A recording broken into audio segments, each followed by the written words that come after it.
Hurts, a Jondami fic, written and read by Bad Writer. Chapter 1. The First Mistake. The first night it happened, it had been strange. Stranger than strange. Crossing that oh-so-thin line between friendship and something else. Like putting a jigsaw piece in a place it wasn't made for, but forcing it in anyway. It had been the night of Damian's 16th birthday, and both he and Jon, despite Kryptonian genetics, had gotten wasted on the vodka Todd had snuck them. It was hazy, and Damian wasn't quite sure how it had started. One moment he'd been stumbling over Jon on the dance floor, and by the time he blinked, they were in his bedroom kissing feverishly. They lay together after they'd finished, or at least until Jon had finished. Damian's body was far too drunk for that.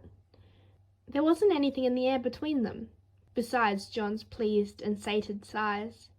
And for a moment, Damian allowed himself to believe that what he'd done hadn't been as horrible for them as he thought. "Did you know?"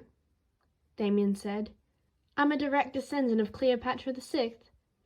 He said it lightly, continuing their conversation from earlier on Jon's Ancient Egypt essay for school. "You're also a direct descendant of Batman, Dames," he said with a laugh, tightening his grip on Damian's waist to pull him impossibly closer. "Yes, well, Batman isn't royalty." "Didn't Cleopatra marry her brother? Is that why you're so close to Dick?" Damian slapped his stomach and winced at the thought of that. "Don't be disgusting, Jonathan. Incest isn't genetic. Even if Grayson and I are not genetically related, that is foul. That would be like me and you."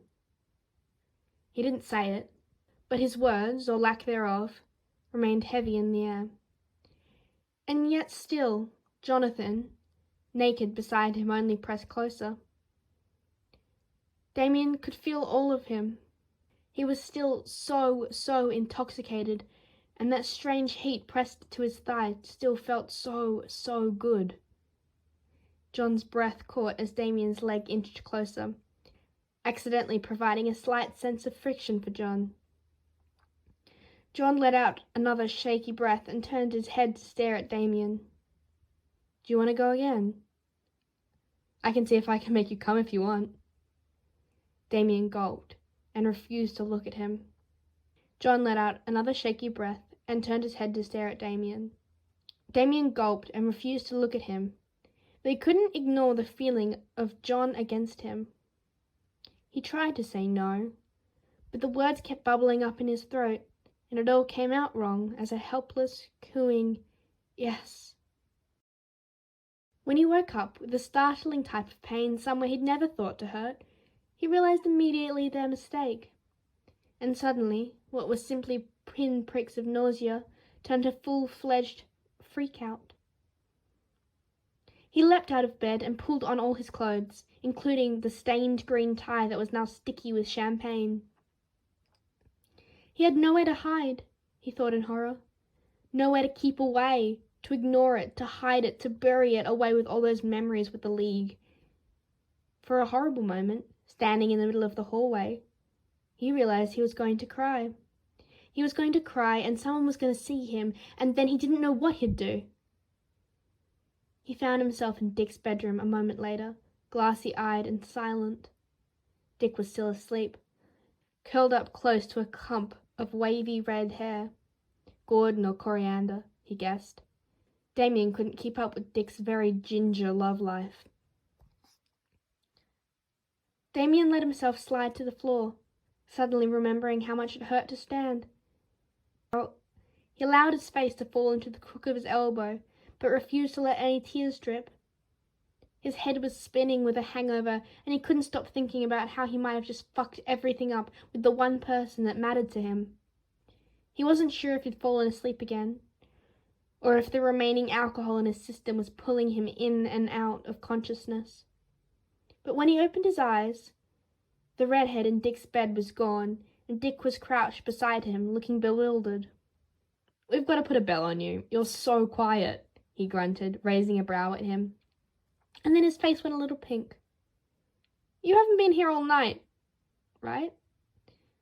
Don't worry, Grayson, I didn't bear witness to your love-making with one of Gotham's 3 gingers. Dick winced.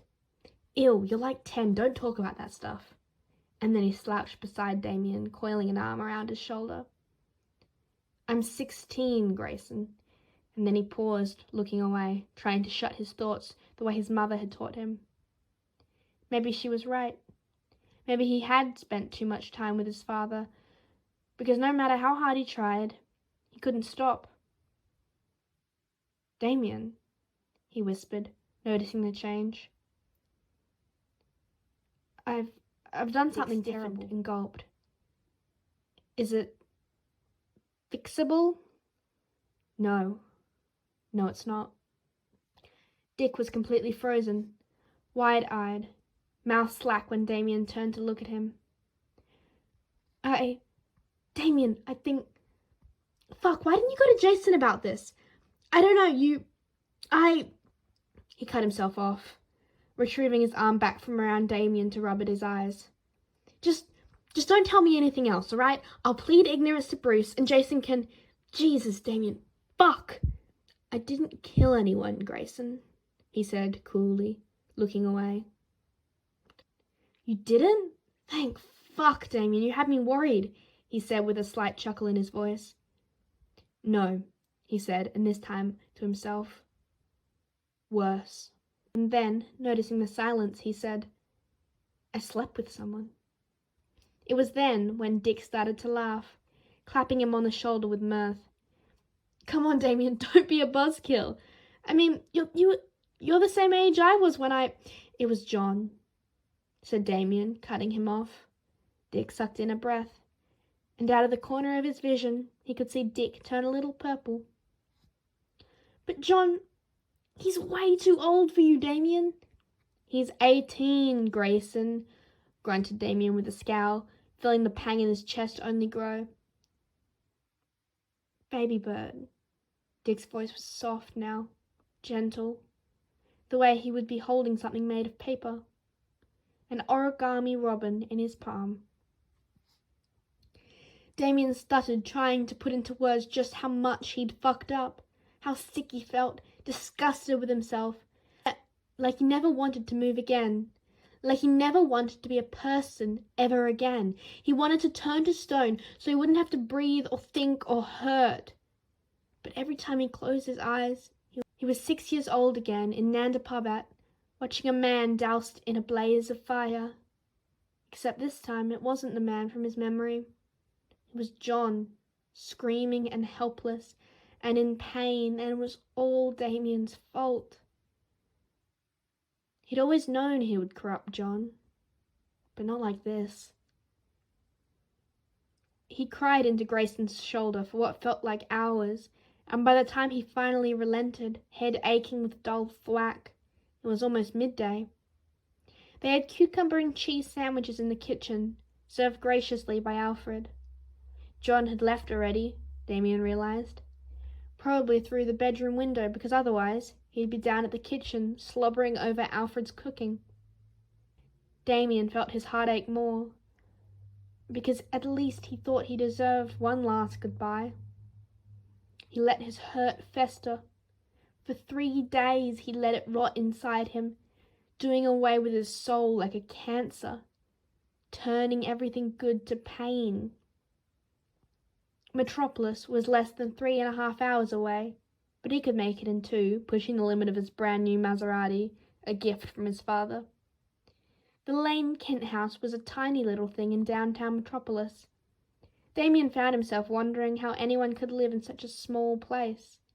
Even in the manor, Damian found himself tripping over somebody every 5 minutes.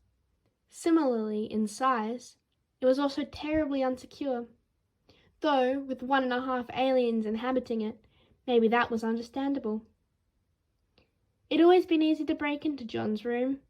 Up a brick wall littered with sturdy pipes, and he was in, sliding open the window, crawling inside. Hey, said John, chair already turned to face him.